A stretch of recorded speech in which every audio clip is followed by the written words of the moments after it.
Diz assim a palavra de Deus, Números capítulo 14. Levantou-se, pois, toda a congregação e gritou em voz alta, e o povo chorou aquela noite. Todos os filhos de Israel murmuraram contra Moisés e contra Arão, e toda a congregação lhes disse: tomara tivéssemos morrido na terra do Egito, ou mesmo neste deserto. E por que nos traz o Senhor a esta terra para cairmos à espada e para que nossas mulheres e nossas crianças sejam por presa? Não nos seria melhor voltarmos para o Egito? E diziam uns aos outros: levantemos um capitão e voltemos para o Egito. Então Moisés e Arão caíram sobre o seu rosto perante a congregação dos filhos de Israel. E Josué, filho de Num, e Calebe, filho de Jefoné, dentre os que espiaram a terra, rasgaram as suas vestes e falaram a toda a congregação dos filhos de Israel, dizendo: a terra, pelo meio da qual passamos a espiar, é terra muitíssimo boa. Se o Senhor se agradar de nós, então nos fará entrar nessa terra e no-la dará, terra que mana leite e mel. Não, tão somente não sejais rebeldes contra o Senhor, e não temais o povo dessa terra, porquanto, como pão, os podemos devorar. Retirou-se deles o seu amparo, o Senhor é conosco, não os temais. Apesar disso, toda a congregação disse que os apedrejassem. Porém, a glória do Senhor apareceu na tenda da congregação a todos os filhos de Israel. Disse o Senhor a Moisés: até quando me provocará este povo, e até quando não crerá em mim, a despeito de todos os sinais que fiz no meio dele? Por favor, vá até o versículo 26 agora.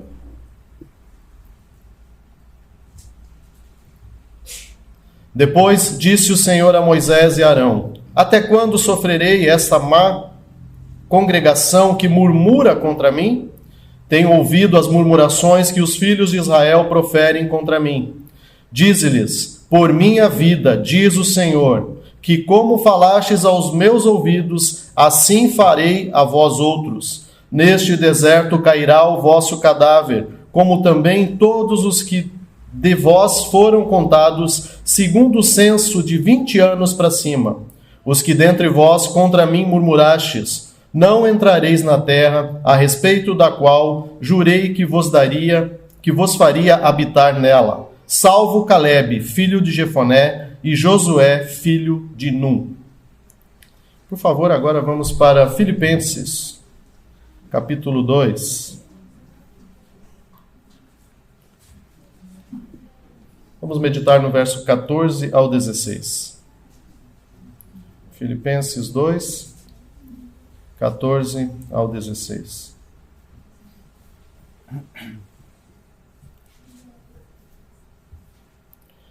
Fazei tudo sem murmurações, nem contendas, para que vos torneis irrepreensíveis e sinceros, filhos de Deus, inculpáveis, no meio de uma geração pervertida e corrupta, na qual resplandeceis como luzeiros no mundo, preservando a palavra da vida, para que no dia de Cristo eu me glorie, que não corri em vão, que nem me esforcei inutilmente. Até aqui. Vamos ao Senhor em oração mais uma vez. Senhor nosso Deus, eterno, soberano, gracioso sobre as nossas vidas.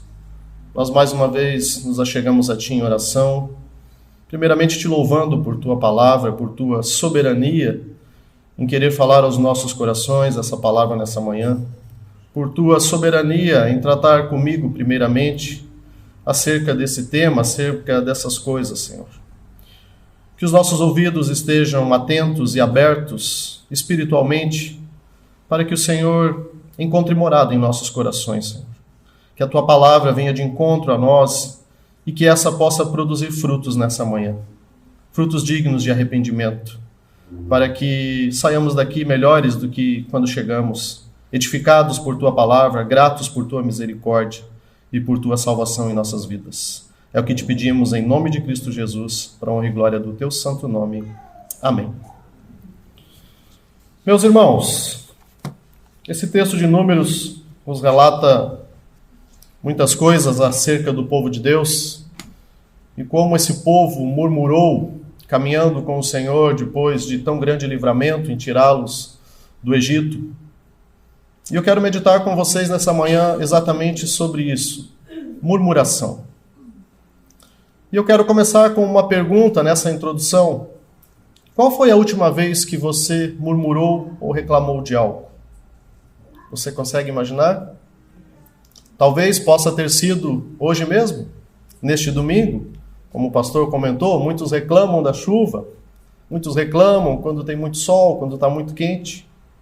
Tenho certeza que houve alguma reclamação nossa nas últimas horas. Talvez as mães que têm que trocar as roupas das crianças para vir para o culto. Também isso acontece, meus irmãos, quando nós vamos para o trabalho.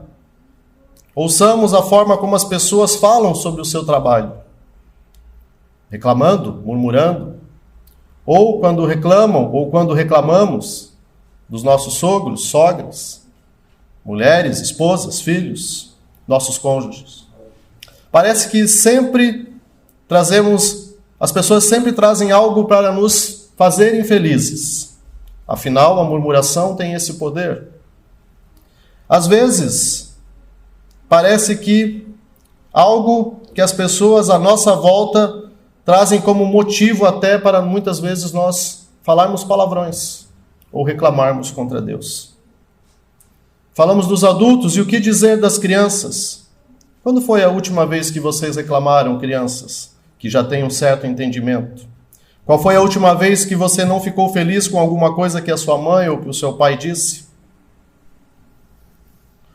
E então, talvez você reclamou sobre isso? E na escola, com os professores? Resmungar e reclamar não são apenas problemas das pessoas mais velhas ou dos adultos. É também um problema que começa já na infância ou até mesmo na juventude. Mas qual o significado de murmurar?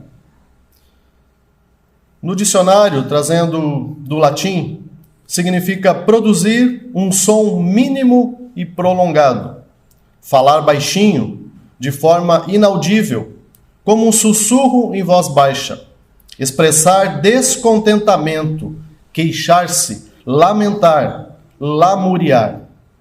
E nós vimos aqui em Números, o próprio Deus falando no final do texto, que o povo falava ao seu ouvido, ou seja, murmurava. O povo não estava murmurando contra Moisés, mas contra Deus, que havia tirado esse povo do Egito. O que está na raiz de tudo isso, meus irmãos? Dessa murmuração, desse queixar das nossas vidas muitas vezes. Vocês acham que Adão e Eva resmungavam no jardim do Éden antes da queda? Antes do pecado? Certamente que não. Esse tipo de coisa só começou após o pecado entrar no mundo. Queixas e reclamações existem porque nós somos pecadores. Nosso descontentamento é um sintoma de uma boa criação saída dos trilhos, caída em pecado. Nosso Senhor e Salvador veio a este mundo para lidar com isso. Ele veio para nos redimir do descontentamento e da murmuração dos nossos corações e das nossas bocas. Afinal, tudo procede do coração, aquilo que falamos é aquilo que nós estamos sentindo, é aquilo que nós desejamos expressar. Mas há mais do que isso. A obra redentora de Cristo também inclui a transformação das nossas vidas, através da sua palavra. Ele quer nos fazer pessoas que são diferentes. Precisamos ser diferentes. As pessoas que refletem a sua glória. Como veremos, essa passagem tem a ver com a reclamação, com a murmuração, com o gemido, sobre todas as coisas ruins que acontecem em nossa vida, às quais nós estamos sujeitos. Tem a ver com o descontentamento. Paulo escreveu esse texto para combater o nosso problema do descontentamento, que é comum em nossas vidas. Sim, é comum. Como o pastor iniciou falando, existem pessoas que reclamam quando chove, existem pessoas que reclamam quando está muito quente, muito frio. Isso é quase que habitual em nossas vidas. Mas há duas coisas importantes que você e eu precisamos saber sobre essa carta de Paulo a Filipenses, nesse contexto como um todo. Essas duas coisas também têm uma influência sobre a forma como eu e você podemos entender um pouco essa passagem. Primeiro, nós precisamos saber sobre as circunstâncias de Paulo quando ele escreveu essa carta. Ele estava na prisão, não sabemos bem ao certo onde, mas onde quer que fosse a sua prisão, ele estava em cadeias. Além disso, ele não tinha certeza se ele iria viver ou morrer. De uma perspectiva humana, nós diríamos que a situação de Paulo não era uma das melhores. Ou talvez, se nós nos colocássemos no lugar dele, uma situação terrível. Paulo tinha razão ou tinha motivos para resmungar e reclamar. Vocês não acham? É um homem que foi chamado pelo próprio Cristo para pregar o evangelho aos gentios e estava sofrendo em prisões. Mas ele não fez isso. Em vez disso, essa carta é caracterizada pela alegria. Nós vimos isso na liturgia. Paulo tem uma alegria profunda que não é determinada pelas circunstâncias. Ah, meus irmãos, se nós pudéssemos ter essa alegria. Que a circunstância não nos fizesse entristecer, esmurecer e murmurar. Isso nos leva à segunda coisa. Isso tem a ver com Cristo. Cristo é o motivo pelo qual Paulo pode ter alegria no meio de uma situação miserável. Cristo é a razão pela qual Paulo pôde viver com o fato de que ele poderia morrer a qualquer momento. Já paramos para pensar nisso? Mesmo com a vida em risco, mesmo em cadeias, em Cristo ele tinha motivo de grande alegria. Sua fé em Cristo lhe dá estabilidade quando o mundo à sua volta está desmoronando. No início do capítulo 2, Paulo exorta os filipenses a olhar para este Salvador, Cristo. Ele exorta a eles, aos Filipos, a ver como Cristo se despojou da sua glória celestial e se tornou um de nós. Ele se humilhou e tornou-se obediente até a morte de cruz. Nós vemos isso no capítulo 2. Ele fez tudo isso de bom grado, não de má vontade. Ele não foi forçado a fazer isso. O coração de Paulo estava completamente em Cristo, pela sua obra salvadora. E Paulo diz no versículo 5 que a sua atitude deve ser a atitude dos filipenses, ou seja, a atitude de Paulo deveria ser a mesma dos filipenses. Encontrar alegria em Cristo, porque Cristo padeceu até a morte de cruz. A atitude de Cristo deve ser a nossa atitude também, meus irmãos. Quando você está unido a Cristo através da fé e do Espírito Santo, você começa a olhar como Cristo olha, como Cristo vê as coisas. Este é o resultado natural de estarmos enxertados nele. Como um ramo enxertado numa árvore acabará por dar frutos, assim também cristãos unidos a Cristo produzirão os frutos de Cristo. Esses frutos são como o fruto que Cristo produziu. Na verdade, eles são o fruto que Cristo produziu. Ele produz frutos em nós e através de nós. Quando nós murmuramos, irmãos, acerca das situações que o próprio Deus nos permite passar, nós não estamos produzindo bons frutos. É por isso que no versículo 12, começa Paulo escrevendo, assim, pois. Paulo diz aos filipenses, vocês estão unidos a Cristo, continuem na sua obediência, a consubstanciar, ou seja, a estar como um com Ele, para a sua salvação. A sua salvação não é apenas ter o pecado cuidado no tribunal de Deus, mas também tem a ver com a sua vida mudada. Não é simplesmente o fato de que um dia estaremos diante do tribunal de Deus, mas é que aqui, na terra, enquanto o Senhor nos permitir estar como peregrinos, temos as nossas vidas transformadas. É também sobre querer ver o pecado sendo condenado à morte mais e mais. Ou seja, nos humilharmos, nos esforçarmos, olharmos para Cristo e abandonar o pecado que tenazmente nos puxa para trás. É também ver o progresso de santidade em nossas vidas, aqui e agora. Que coisa importante, meus irmãos. Uma palavra tão simples, mas que ao meditarmos nela, vemos como o nosso progresso de santidade é falho. Ah, mas foi só uma reclamaçãozinha do clima, do tempo, do trabalho. Foi só um compartilhar com o colega, uma desalegria, um descontentamento. O versículo 14 de Filipenses, capítulo 2, mostra a obra de Cristo em nossa vida, aqui e agora. Porque, como crentes, estamos conectados a Jesus Cristo. Ele não vem com um mandamento cruel. O mandamento do verso 14 vem vestido com o que Cristo fez e o que Cristo fará muito mais em nossas vidas quando nós olharmos para Ele com fé. Então o Espírito diz através de Paulo: fazei tudo sem murmurações nem contendas. A ênfase neste verso aqui, meus irmãos, está na palavra tudo. Tudo. Absolutamente tudo deve ser feito sem reclamação e contenda. Não há exceções para o trabalho braçal ou tarefas escolares difíceis. Faça tudo sem murmurações nem contendas. As circunstâncias que nos rodeiam, não importam aqui. Também, se a sua doença, ou o tempo, ou as pessoas que tornam a nossa vida mais difícil, ou outros desafios que você possa pensar. Então, lembrem-se de Paulo. Ele está na prisão, mas mesmo estando na prisão, ele ainda é um apóstolo. E ele está no exercício da sua vocação apostólica, escrevendo esta carta. Que interessante.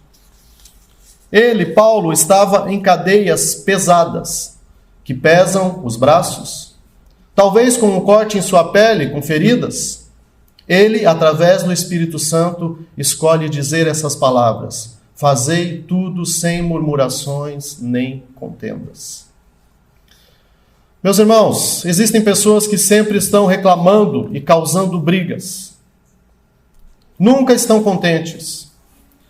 Eles sempre estão reclamando do seu trabalho, da situação financeira, da esposa, dos filhos, da sogra e muito mais. O triste, meus irmãos, é que muitos cristãos que ficam murmurando igual aos incrédulos, semelhante àqueles que não temem ao Senhor, semelhante àqueles que ainda não foram alcançados pela graça e pela misericórdia do Senhor. Cristãos, como nós, muitas vezes estão descontentes com a maneira como o Senhor tem cuidado deles. Isso nos lembra de Israel no deserto. Esse é o tipo de coisa que o povo de Israel estava fazendo no deserto. Nós lemos isso lá em Números capítulo 14. E se você voltar um pouquinho e meditar lá no capítulo 11, vai falar de que o povo murmurava por falta de carne. E a ira do Senhor se acendeu contra aquele povo, porque por 10 vezes murmuravam ao Senhor. E o Senhor deu carne. E deu tanta carne, tantas codornizes, que parte do povo foi castigado e morreu comendo carne. Esse é o tipo de coisa que o povo de Israel estava fazendo no deserto. Os israelitas reclamavam e discutiram com Moisés e Arão. No final ficou claro que seu verdadeiro argumento não era contra Moisés ou Arão, mas sim contra o próprio Deus. Eles não estavam felizes com o que Deus estava fazendo, e discutindo com Deus da maneira que eles estavam fazendo é sempre uma má ideia. Quantas vezes nós fizemos isso, irmãos? Involuntariamente, muitas vezes. Ou sem pensar, reclamando de coisas que o próprio Deus nos permitiu estar passando. Através de Paulo, Deus diz que reclamação e contendas não têm lugar na vida das pessoas unidas a Cristo. Essas coisas estão fora de lugar para nós, cristãos. Elas simplesmente não se encaixam com o que somos em Cristo. Irmãos, precisamos ver isso também em nossas vidas. O mundo à nossa volta está cheio de pessoas que são infelizes sobre quase tudo, exceto o fim de semana. Talvez você conheça aquela pessoa que está insatisfeita a semana toda, mas final de semana, sexta-feira à noite, é motivo de festa, é motivo de grande alegria. Que não sejamos como estes. Os cristãos devem ser diferentes. Estamos a ser contracultural. Devemos ser conhecidos como pessoas que estão contentes e não chorões e queixosos. Pessoas que vão fazer o seu trabalho com alegria e uma atitude positiva. Será que é fácil nós fazermos as coisas com uma atitude positiva? Talvez não seja, mas esse é o grande mandamento de Deus para as nossas vidas nessa carta. Fazer as coisas sem murmuração. Somos impulsionados e motivados por Cristo. É dele que vem a nossa força, é dele que vem a nossa confiança, é dele que vem a nossa motivação. Pelo menos deveria ser. À medida que olhamos para ele com fé, vemos um Salvador que tem feito um trabalho glorioso de salvação para nós e em nós. Ele pagou por todos os nossos pecados e as reclamações e contendas que muitas vezes nós nos encontramos, estão incluídas nesse preço.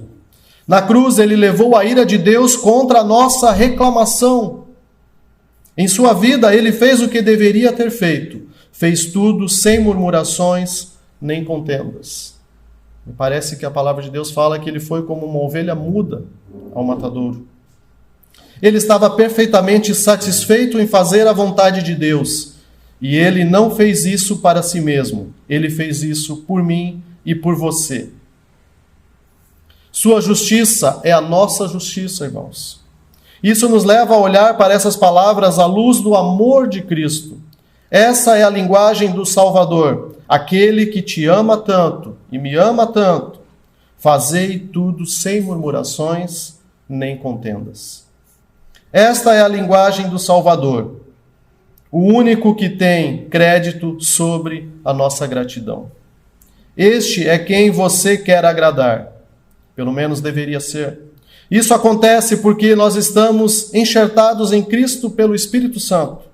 Então, o que nos impulsiona a viver dessa maneira, é o amor, a gratidão, um desejo de agradar nosso Senhor e nossa união com Ele, porque pretendemos ter a atitude de Cristo Jesus em nossa vida todos os dias. Meus irmãos, muito se tem falado aqui, principalmente entre os reformados, mas também entre os evangélicos tradicionais. Nós devemos viver para glorificar a Deus. O quanto nós glorificamos a Deus murmurando do jeito que nós murmuramos.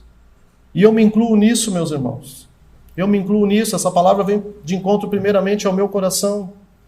Eu lembro que aproximadamente 1 ano e meio atrás, eu moro em Dayal e vinha todos os dias a Blumenau de ônibus, muito descontente com o trabalho que eu estava fazendo. Era algo que eu não gostava, era em outra cidade, coisa que eu há muitos anos não pegava ônibus circular.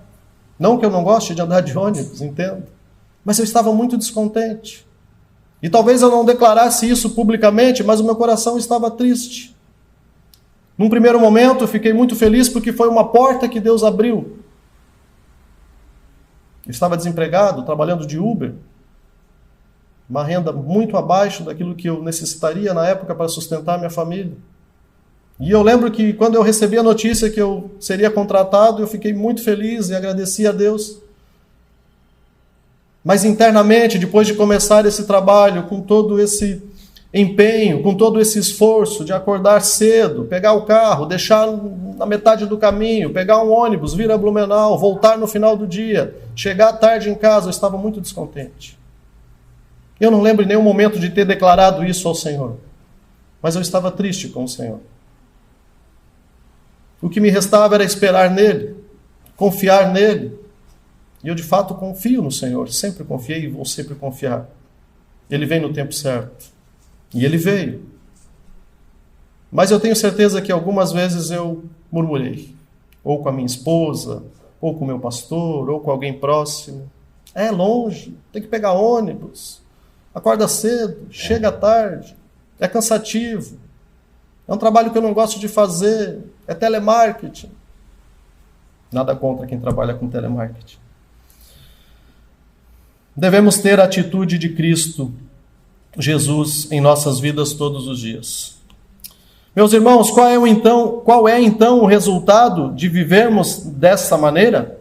O versículo 15 nos dá uma resposta a essa pergunta. O resultado é para que nos tornemos irrepreensíveis e sinceros filhos de Deus, sem culpa, em uma geração pervertida e corrompida. Meus irmãos, nós estamos cercados de pessoas não crentes, que não conhecem a Deus, que não temem a Deus, que fazem isso todos os dias, como eu citei anteriormente, que reclamam da vida, que reclamam do trabalho. Já percebi situações de maridos reclamando com outra mulher sobre a esposa em casa. Isso é lamentável. Isso é errado. E quantos cristãos talvez tenham feito isso?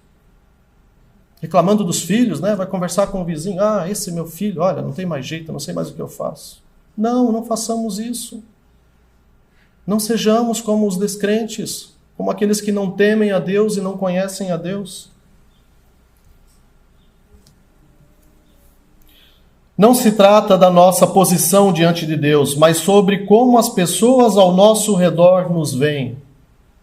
Se nós agirmos da mesma maneira, meus irmãos, que o incrédulo, que o homem que não teme a Deus, nós estamos na mesma balança. Nós estamos no mesmo nível.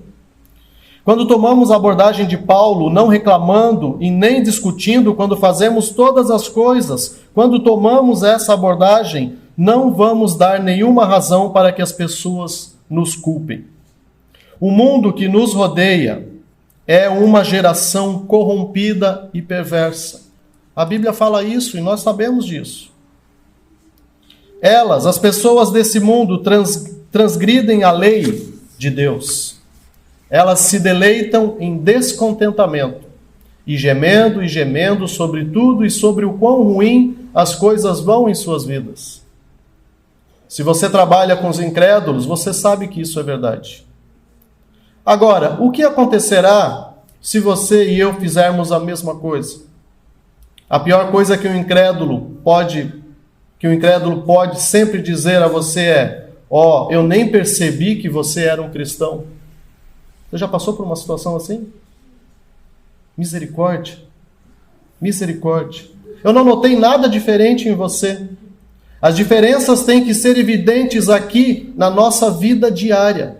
Temos que estar inocentes e puros, sem culpa, porque somos filhos de Deus através de Cristo Jesus. Isso significa que não podemos dar a ninguém uma razão para nos criticar.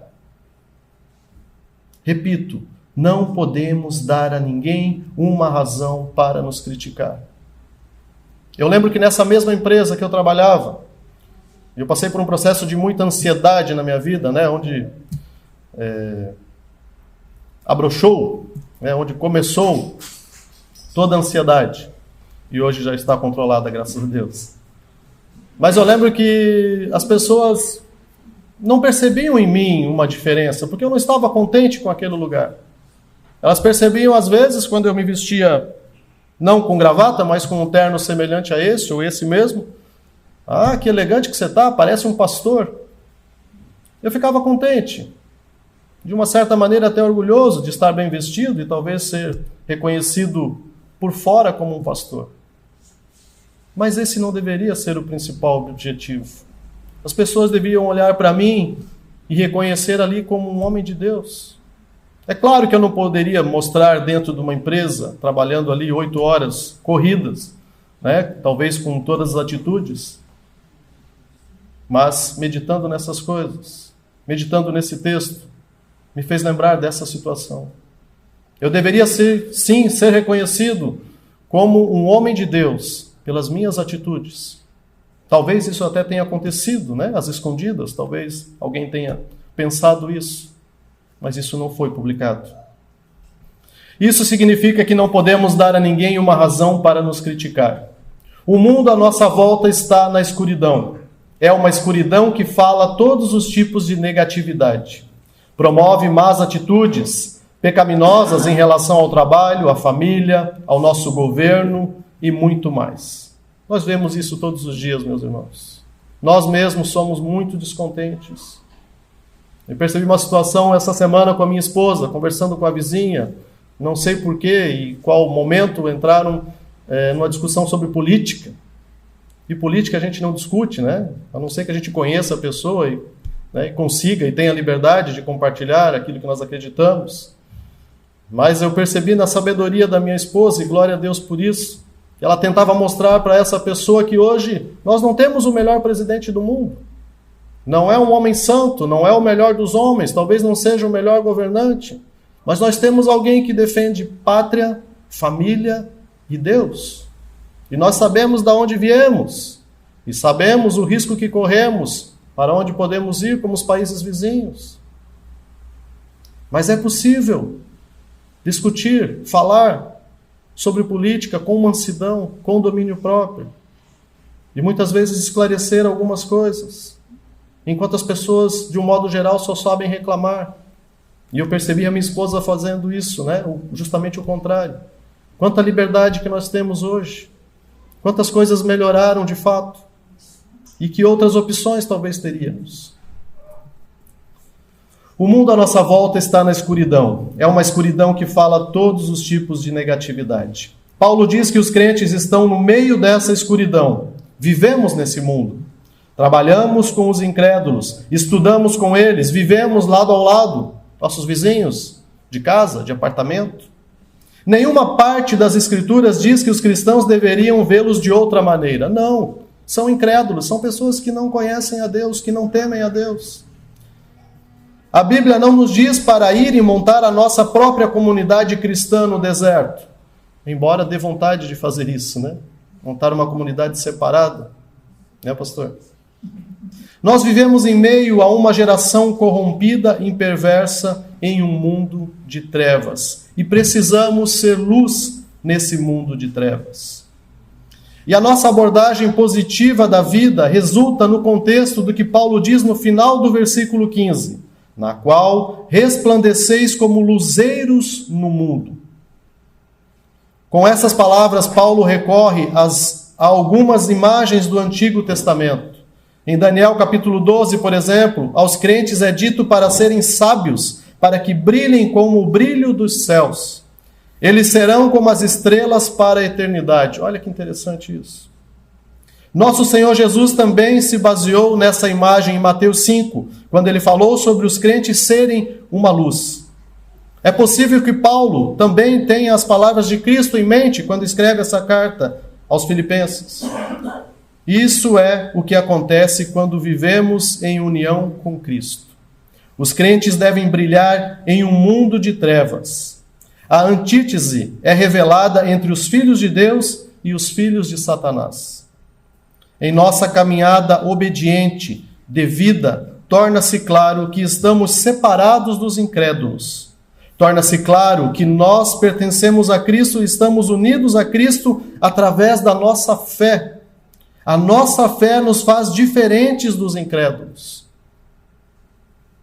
Eu não gosto de ser testemunheiro, mas eu observo muito as coisas ao meu redor, no meu dia a dia, e eu glorifico a Deus nas coisas simples da vida. Nós temos o hábito de, quando reunidos para as refeições, para a primeira refeição do dia, como família, ou para o almoço, eu tenho o hábito sempre de glorificar a Deus por cada detalhe. E se for pela manhã, eu tenho o hábito de dizer: Senhor, obrigado. Obrigado pela chuva que cai. O gramado não vai morrer. Ele vai voltar a ficar tão verde quanto era antes. Obrigado pelo sol, que é importante para a fotossíntese das plantas. Obrigado porque nossa horta vai bem. Nós temos o alface, a rúcula, o tempero verde. E é interessante, meus irmãos, como quem está ao nosso redor, eu falo de família, percebe isso. Claro que é um objetivo meu ensinar minhas filhas, principalmente, a serem gratas a Deus por tudo aquilo que Deus concede, desde o levantar, desde o abrir os olhos. Mas é interessante perceber como elas conseguem glorificar a Deus na criação, no essencial para nós e para os incrédulos. Ninguém, pode dizer que não existe um Deus olhando para a criação. E sempre que saímos para passear ou para dar uma volta, minhas filhas: olha, pai, que montanha legal, como é que Deus fez isso? Que interessante. Não estou dizendo que sou perfeito, irmãos, mas estou dizendo que muitas coisas nós podemos fazer deixando de murmurar e ser gratos a Deus pelas pequenas coisas, se não grandiosas coisas. A minha sogra não está aqui, então eu posso falar.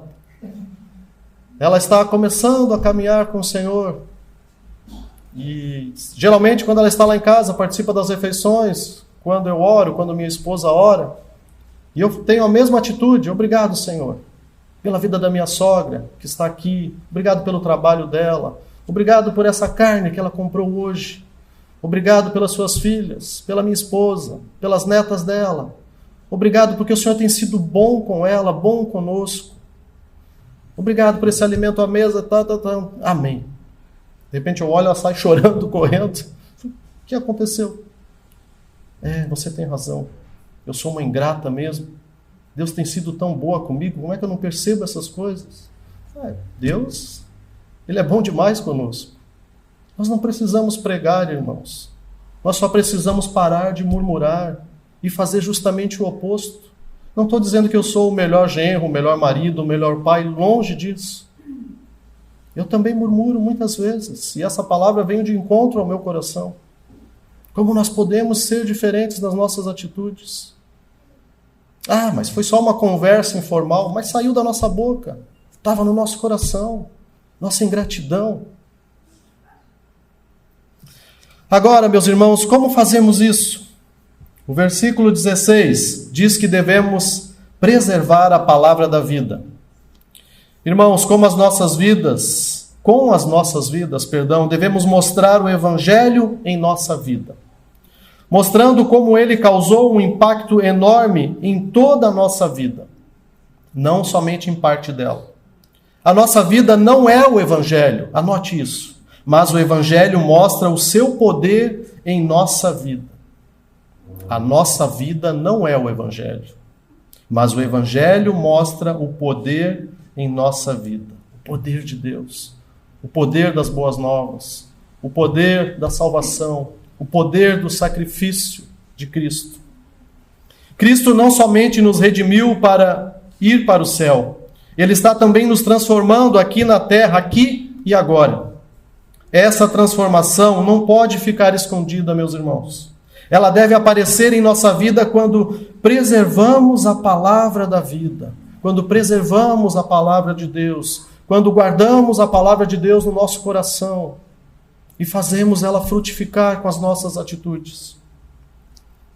Mostrando com a ajuda de Deus que estamos verdadeiramente vivos, estamos começando a viver de acordo com o projeto original, desde o início, e algum dia vamos viver completamente dentro deste projeto. Nós vamos fazer isso no tempo que virá, na Nova Jerusalém. Agora, a nossa esperança é que o nosso preservar dessa palavra da vida resultará no avanço do Evangelho. É isso que precisa acontecer, meus irmãos. Já falamos tantas vezes, e eu me lembro quantas vezes já preguei sobre isso. Nós não precisamos ser pastores, presbíteros, letrados para pregar o Evangelho. O Evangelho, através de nós, resultará em conversões. Em pessoas que talvez possam olhar para mim e para você e dizer, você é diferente. Queremos que os descrentes ao nosso redor fiquem curiosos sobre a nossa abordagem da vida. Devemos estar orando para que eles nos perguntem, ei, por que você é tão diferente em uma manhã de segunda-feira?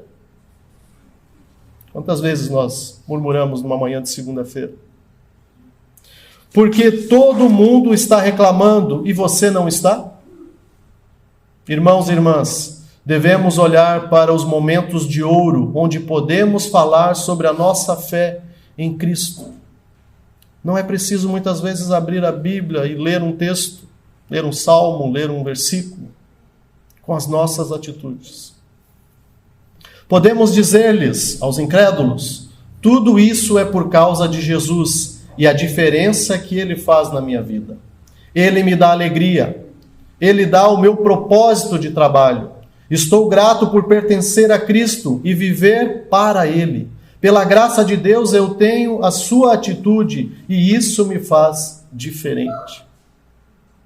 Não é para a nossa glória, irmãos. Não é para as pessoas apontarem o dedo e dizer, você é diferente. E você estufar o peito e dizer, não, eu sou reformado. Eu sou da IRB. Não tem nada a ver com isso. É Deus ser glorificado. É Deus ser glorificado com a sua atitude.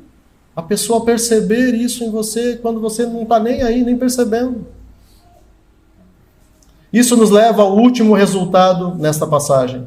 É no final do versículo 16. Paulo incentiva os filipenses a fazer isso, para que, no dia de Cristo, eu me glorie que não corri em vão, nem me esforcei inutilmente. Paulo quer ver todos os filipenses salvos no dia de Cristo, pois isso é a alegria de todo filho de Deus. Pelo menos deveria ser. Se temos o mesmo desejo que Paulo, então vamos trabalhar juntos com o Evangelho de Cristo em nossa vida diariamente. Por isso, façam tudo sem murmuração, sem contenda. Façam tudo com a atitude de Cristo que habitou em Paulo, porque assim vamos chegar ao céu de Cristo. Algum dia todos nós estaremos de pé diante de Cristo, sim, todos nós. Algum dia ele vai voltar para julgar os vivos e os mortos. Vamos todos estar lá, cada um de nós, independente do nosso estado espiritual nesta vida.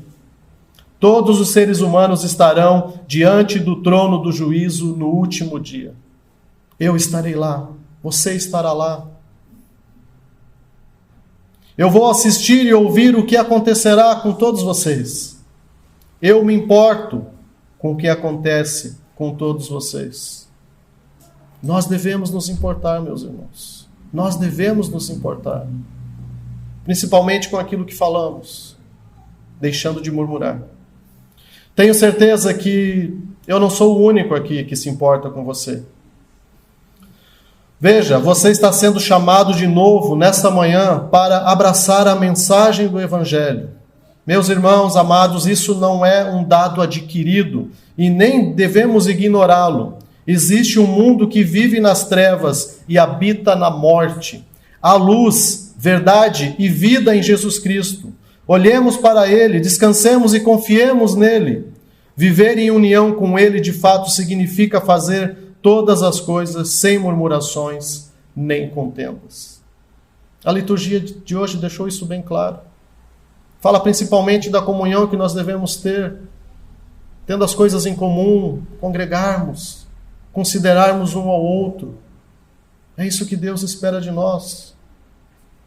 Eu acredito que aqui dentro das quatro paredes isso seja tranquilo. Mas e fora daqui, meus irmãos? No nosso dia a dia, na nossa casa, como os exemplos que eu dei, como tem sido? Temos dado bom testemunho, não murmurando? Eu não sei o que você está vivendo hoje. Talvez não seja o melhor momento. Talvez você esteja com uma enfermidade, lutando com ela. Talvez você não está trabalhando onde você gostaria de trabalhar. Talvez você não tenha o salário que você gostaria de ter. Eu também estou nesse processo, irmãos. Já estive pior, os irmãos mais próximos sabem como eu cheguei nessa comunidade arrebentado, espiritualmente falando, financeiramente falando. A família ia bem, graças a Deus.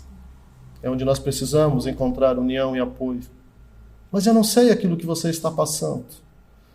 Mas uma coisa eu sei e entendo, meditando em Filipenses capítulo 2, exatamente no verso 14. Não devemos murmurar. Não devemos reclamar da nossa má sorte. Não devemos reclamar das escolhas que nós fizemos dentro do aquário de Deus. Eu gosto de usar esse exemplo. Deus é soberano sobre todas as coisas, mas Ele nos permite fazer escolhas dentro deste aquário. E muitas vezes nós fizemos escolhas erradas, que Ele sabe as consequências. E Ele vai nos tratar como filhos dentro dessas consequências. Ele vai nos provar porque Ele nos ama. Assim como Ele provou o povo de Israel, não vai ser diferente conosco, meus irmãos. Não vai ser diferente. Não sejamos como o povo de Israel, que foi tirado do Egito com a mão poderosa de Deus, que teve suas vestes crescendo juntamente com o corpo, suas sandálias, que tiveram um maná, que tiveram codornizes, que tiveram iluminação de noite, nuvem de dia fazendo sombra, e ainda assim murmuraram. E o que lemos em Números capítulo 14, Deus cumpriu aquilo que ele prometeu ali ou não cumpriu? Ele cumpriu. Somente Josué e Caleb daquela geração entraram na terra prometida. Nem Moisés entrou. É o mesmo peso, a mesma medida para as nossas vidas, meus irmãos. Oremos. Senhor, eu te louvo por tua palavra, Senhor. Eu te louvo porque, primeiramente, o Senhor me exorta como filho. Filho que eu sei que o Senhor ama. E eu sei que também o Senhor tem falado aos corações dos meus irmãos nessa manhã. Primeiramente, Senhor, eu te peço perdão pelas vezes que murmuramos, pelas vezes que reclamamos da nossa situação muitas vezes que nós mesmos buscamos. Nós mesmos escolhemos os caminhos errados, tomamos atalhos, Senhor, queremos as coisas mais fáceis. Como nós quebramos a cara, Senhor. Obrigado, Senhor. Obrigado por teu amor tão grande e tua misericórdia que sempre nos resgata no tempo oportuno. Eu te louvo por essa palavra, Senhor, porque o Senhor resgata primeiramente o meu coração. O Senhor me ensina o quanto eu devo ser mais grato ao Senhor diante de todas as situações. Olhando para Cristo, Senhor, teu Filho amado, o próprio Deus encarnado, que sofreu desmerecidamente no nosso lugar. Quem sou eu, Senhor? Um verme diante de ti. Quem somos nós, Senhor? Vermes diante de ti. Se não fosse a tua misericórdia, não estaríamos aqui nessa manhã, debaixo desse teto, agasalhados, louvando o teu santo nome, ouvindo a tua palavra, sendo exortados como um pai que ama os seus filhos. O Senhor falando conosco através da liturgia e da pregação, no mesmo nível de palavra, Senhor. Ó, quão soberano o Senhor é nas nossas vidas. Perdoa-nos, Pai. Perdoa-nos, porque somos de fato murmuradores, não somos diferentes do povo de Israel, do povo que o Senhor tirou do Egito. Nos perdoa, Senhor. Nos ajuda a abandonarmos essa prática mundana que está nos nossos corações. Nos ajuda, Senhor, a ser luz, não somente nas nossas palavras, nas belas orações, mas principalmente nas nossas atitudes, Senhor, na nossa humildade, como nós vimos na liturgia de hoje. Precisamos ser humildes, Senhor, precisamos ser humildes. Essa é a grande diferença que deve ser encontrada em nós, uma humildade que não vem de nós, mas que vem de Ti, que vem do exemplo de Cristo, que vem do exemplo de Paulo, ao escrever essa carta e tantas outras, nos ensinando a como viver nessa terra, Senhor. Nos ajuda, Pai, nos ajuda. Somos falhos, somos muitas vezes incapazes de perceber o nosso engano, o nosso erro, a nossa murmuração. Perdoa-nos e nos ajuda, Senhor. Precisamos de Ti. Precisamos ser luz nesse mundo, sal nessa terra. Nos ajuda a olharmos para Ti. Tu és a fonte, Senhor, de toda a luz, de toda a humildade, de toda a obediência, de todo o contentamento, Senhor. Muito obrigado, meu Deus. Obrigado por tudo que temos, mesmo conquistado muitas vezes com dificuldade. Obrigado pelo pão de cada dia, verdadeiramente, porque tem muitos que não têm o que comer. Obrigado pelas vestes. Talvez não sejam as melhores, mas o Senhor tem nos vestido, o Senhor tem nos calçado. O Senhor tem cumprido com a Tua palavra, Senhor, que nada nos faltaria. Temos mais do que precisamos, Senhor. Temos muito mais do que precisamos. Nos ajuda com isso, Senhor, a também ajudar aqueles que não têm, Senhor. Precisamos ser humildes também no nosso compartilhar aquilo que recebemos de Ti. Muitas vezes esbanjamos, muitas vezes retemos aquilo que o Senhor tem nos dado para a Tua obra, para a Tua casa, mas também com o necessitado, com o irmão necessitado, com o mendigo, com o andarilho, com o órfão, com a viúva. Ah, Senhor, tem misericórdia de nós e nos ajuda, Senhor. Nos ajuda, Senhor, a cumprir com esse mandamento. de não sermos murmuradores mais. Em nome de Cristo Jesus, nós te pedimos e te agradecemos. Amém. Amém, meus irmãos.